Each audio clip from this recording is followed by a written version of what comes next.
The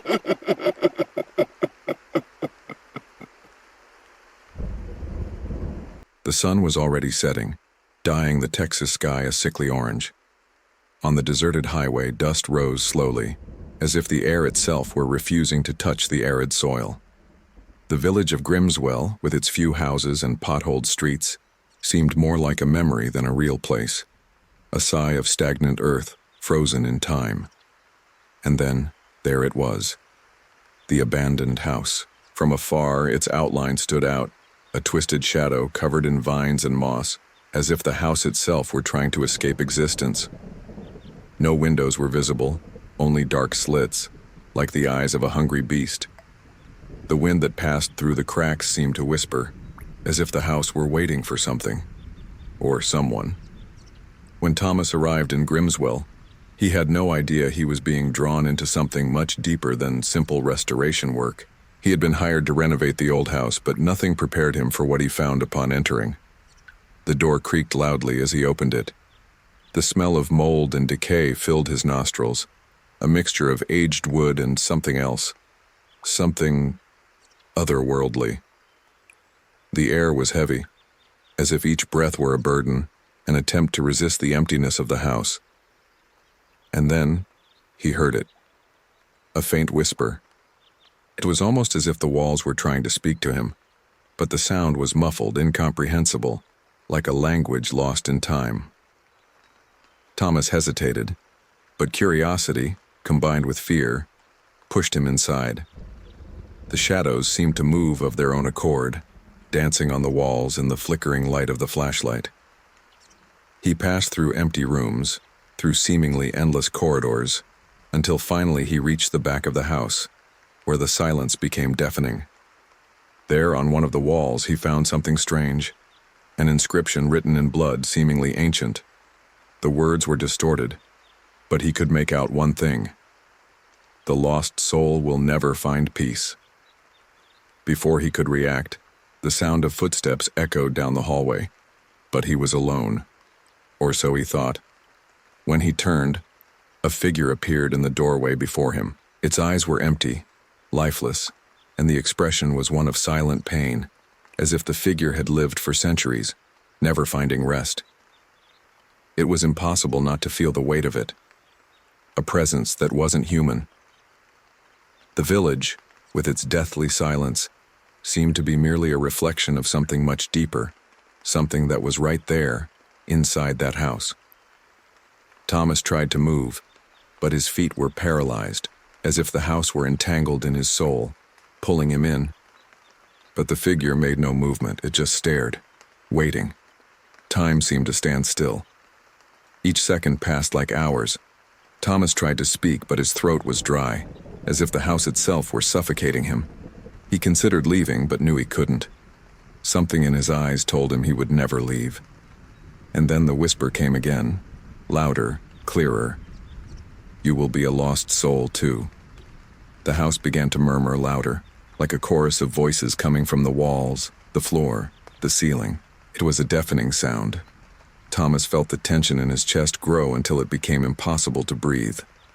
He was being swallowed up, not by the house, but by his own mind, which was beginning to give in to fear. The shadows danced again, closer this time. They seemed to take him, to hold him, and the last thought that passed through his mind was a muffled scream, one that never found its way to voice. And the house smiled. Dawn arrived, but it brought no relief. The sun rose like a wound on the horizon, casting its dull light over Grimswell. The streets were empty except for the wind, which blew with a strange intensity, almost as if the village itself were trying to drive away any trace of life. Thomas, who should have left the house the night before, was still there. His eyes were glazed as if a part of his soul had been ripped out. He didn't know how much time had passed, but he felt like day and night were blending into one endless nightmare. He had found something inside the house, something that shouldn't have been unearthed. The rotten smell that had filled the house now seemed to infiltrate his mind, as if his mind were decaying along with the environment around him. The air was thick, dense, and he could barely think clearly. He knew he shouldn't stay, but he couldn't move. not even to try to leave. Every time he looked at the wall where the inscription was, the words seemed to expand, taking on a life of their own.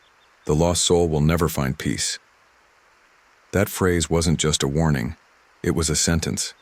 He could feel the eyes of the walls on him, staring, watching every movement, every breath. And then, as his feet involuntarily guided him upstairs, he came across something even more disturbing. In the middle of a dark room stood a mirror. He hadn't seen it before.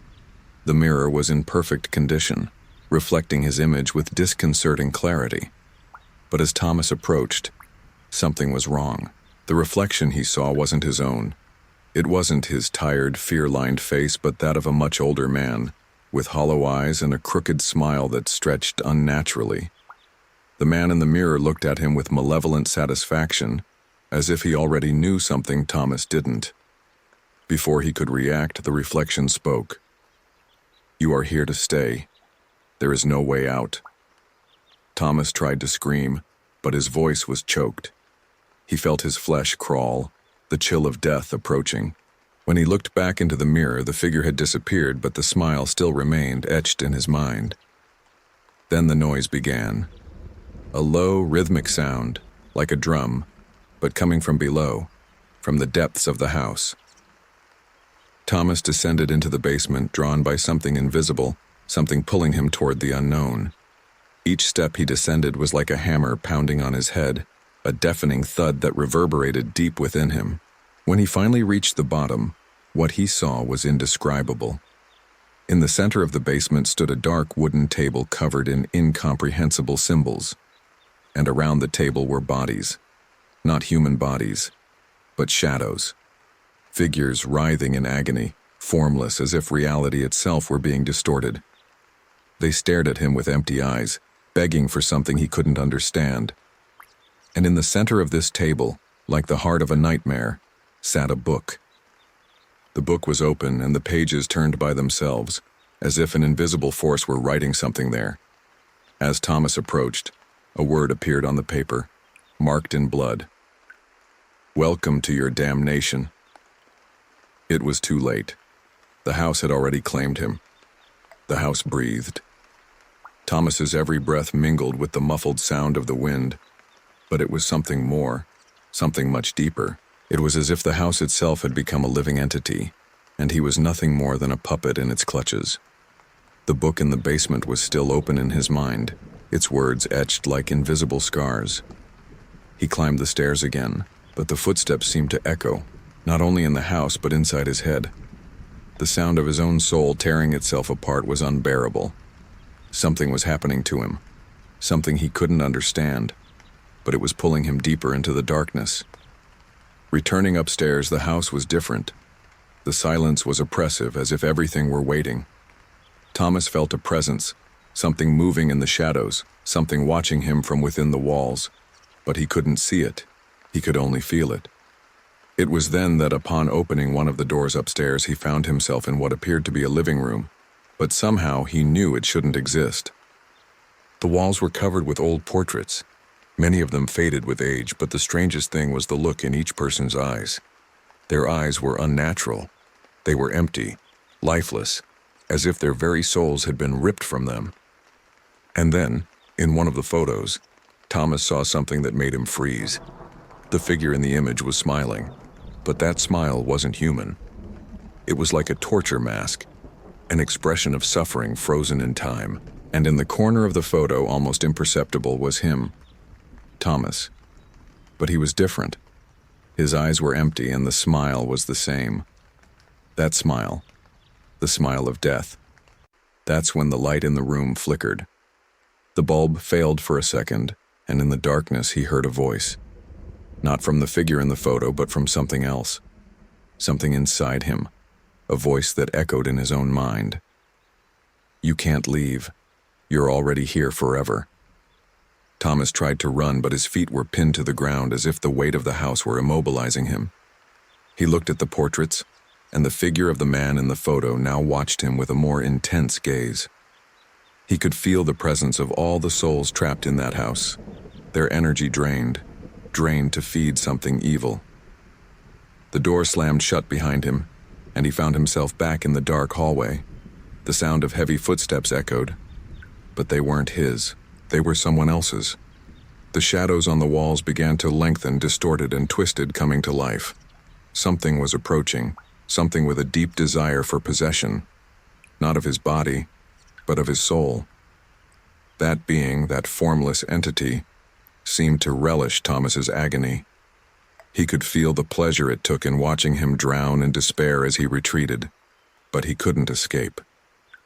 Its eyes were everywhere, its presence in the walls, the ceiling, the air. The house was alive, and it wanted its soul. He ran through the house trying to find a way out, but the doors were all locked. The windows, shrouded in a thick, opaque fog, held him prisoner. He couldn't breathe. The air was thick, heavy, and with every step, he felt the weight of centuries of suffering and death descending upon him. That's when he heard a sigh.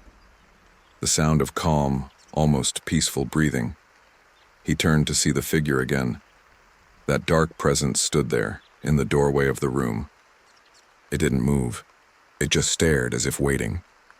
And then the figure whispered, in a voice that seemed to come from far away, "You're finally home." The house, now more oppressive than ever, seemed to be feeding on his very existence. The weight of the shadows grew with each step Thomas took. He could no longer distinguish what was real and what was merely a creation of the house's warped mind.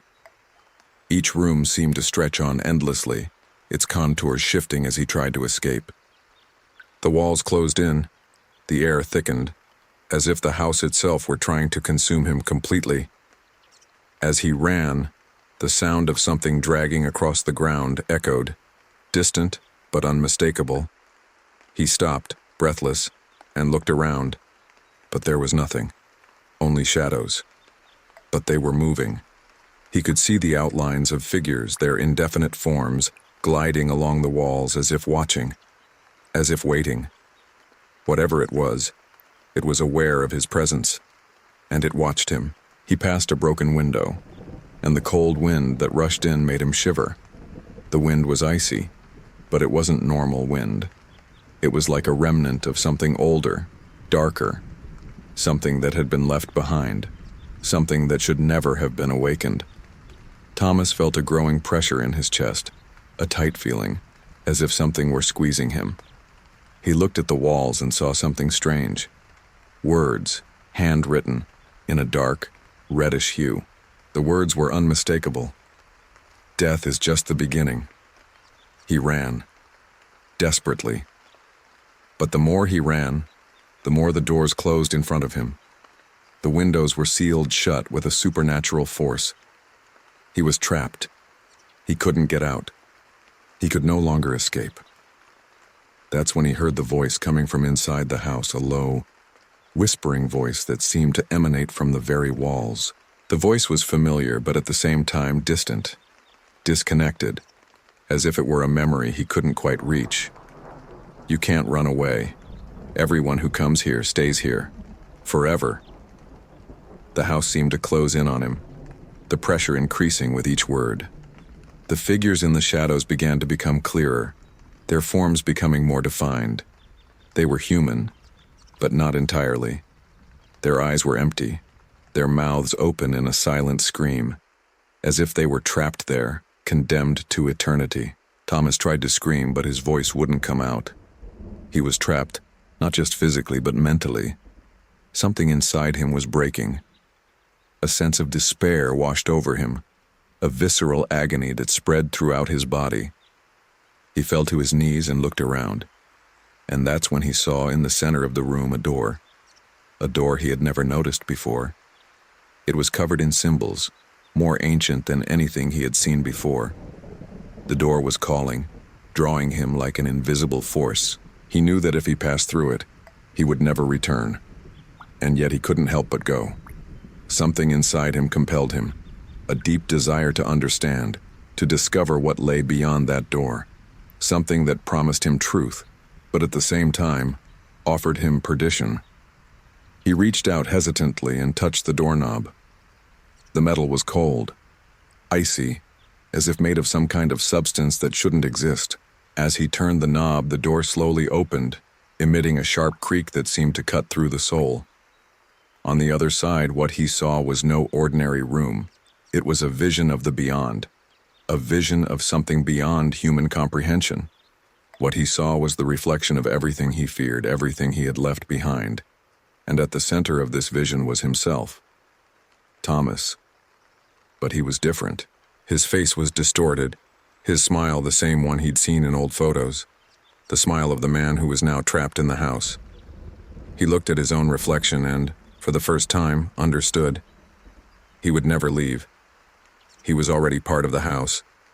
The last breath of your freedom is gone. And the house smiled.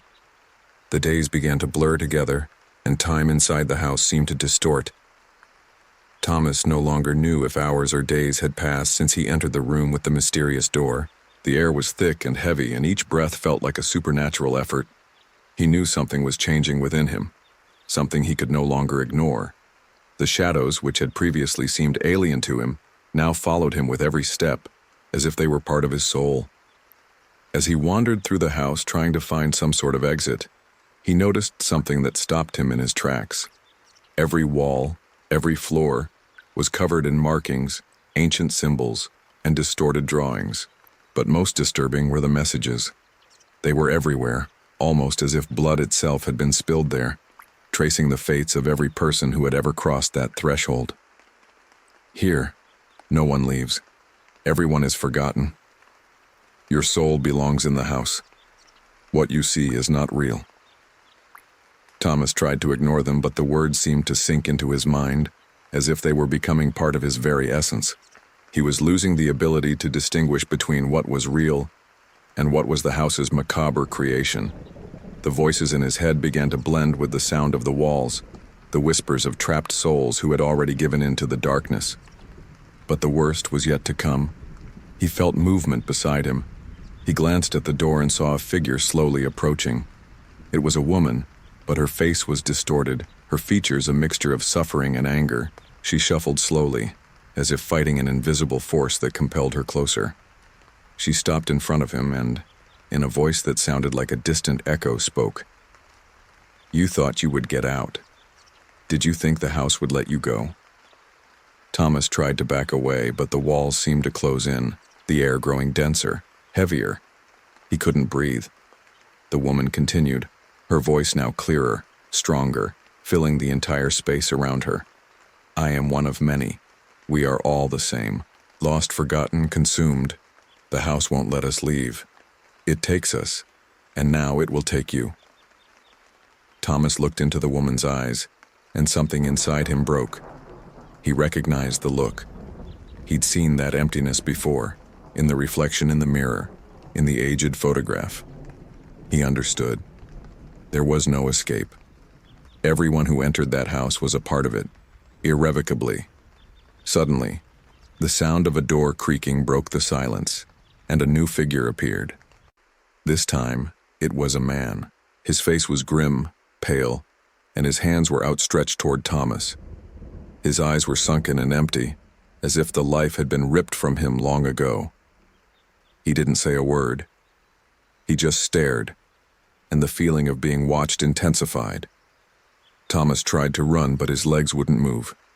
He was trapped, paralyzed by the presence of so many lost souls. He tried to scream, but the sound was muffled, as if the house were silencing his pain. The woman stepped forward, touching his skin with a cold, dirty hand. It felt like death. His hand reached out to her, but he knew there was no salvation. "Now you understand. There is no escape. There is no life. Only darkness." Time began to distort once more, as if reality were breaking. Thomas felt his body grow weightless, almost as if he were floating. But as he looked into the empty eyes of the woman and the man, he understood. He wasn't floating. He was sinking into the abyss. And when he looked at the house one last time, he realized it wasn't just around him anymore. It was inside him, in his soul, consuming him completely. The house smiled, and Thomas became part of it. The house was utterly silent, but the silence was only preparation for the worst. The air was heavy, thick, as if space itself were compressing, with each shadow stretching further, becoming something that shouldn't exist. Thomas no longer knew who he was, his body, his mind. Everything was diluted, consumed by the house. He had become an extension of it, like a piece of a diabolical puzzle that would never be completed.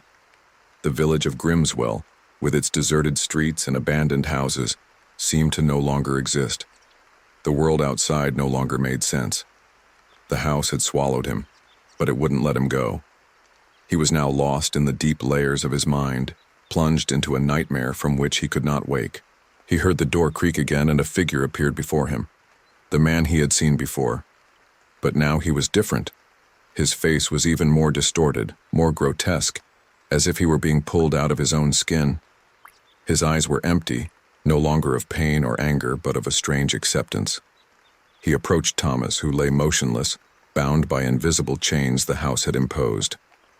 "You became one of us." The man's voice echoed like a condemnation, cold and emotionless. Thomas wanted to scream, but his vocal cords were dry, broken. He could no longer feel anything.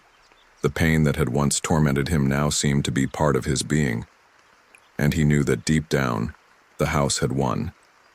It always wins. The man raised his hand and touched Thomas's chest. It wasn't a gentle touch. It was a pressure, as if he were crushing the last spark of humanity left within him. And then everything went black. The world fell apart. The house fell apart. The village fell apart. Thomas was no more. He was in an empty space, without ground, without sky, without any form of being. But when he looked at himself, he saw what he had become.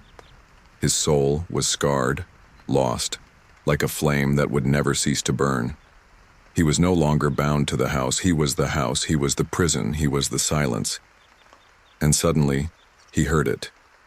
A laugh. Low, sullen, echoing around him. It was the sound of something feeding on his pain, something reveling in his ruin. The voices began to mingle, the whispers of lost souls, all of them laughing, crying, moaning. They were there, somewhere beyond the darkness, and Thomas was one of them now. "You will never be forgotten. You will never be at peace." Those words, spoken with eerie calm, were the last thing he heard before he was lost forever. He no longer knew if he was alive or dead, if he existed, or if he was part of the darkness itself. The only certainty was the house's laughter, echoing endlessly, like a promise that no one would ever leave. Ever again,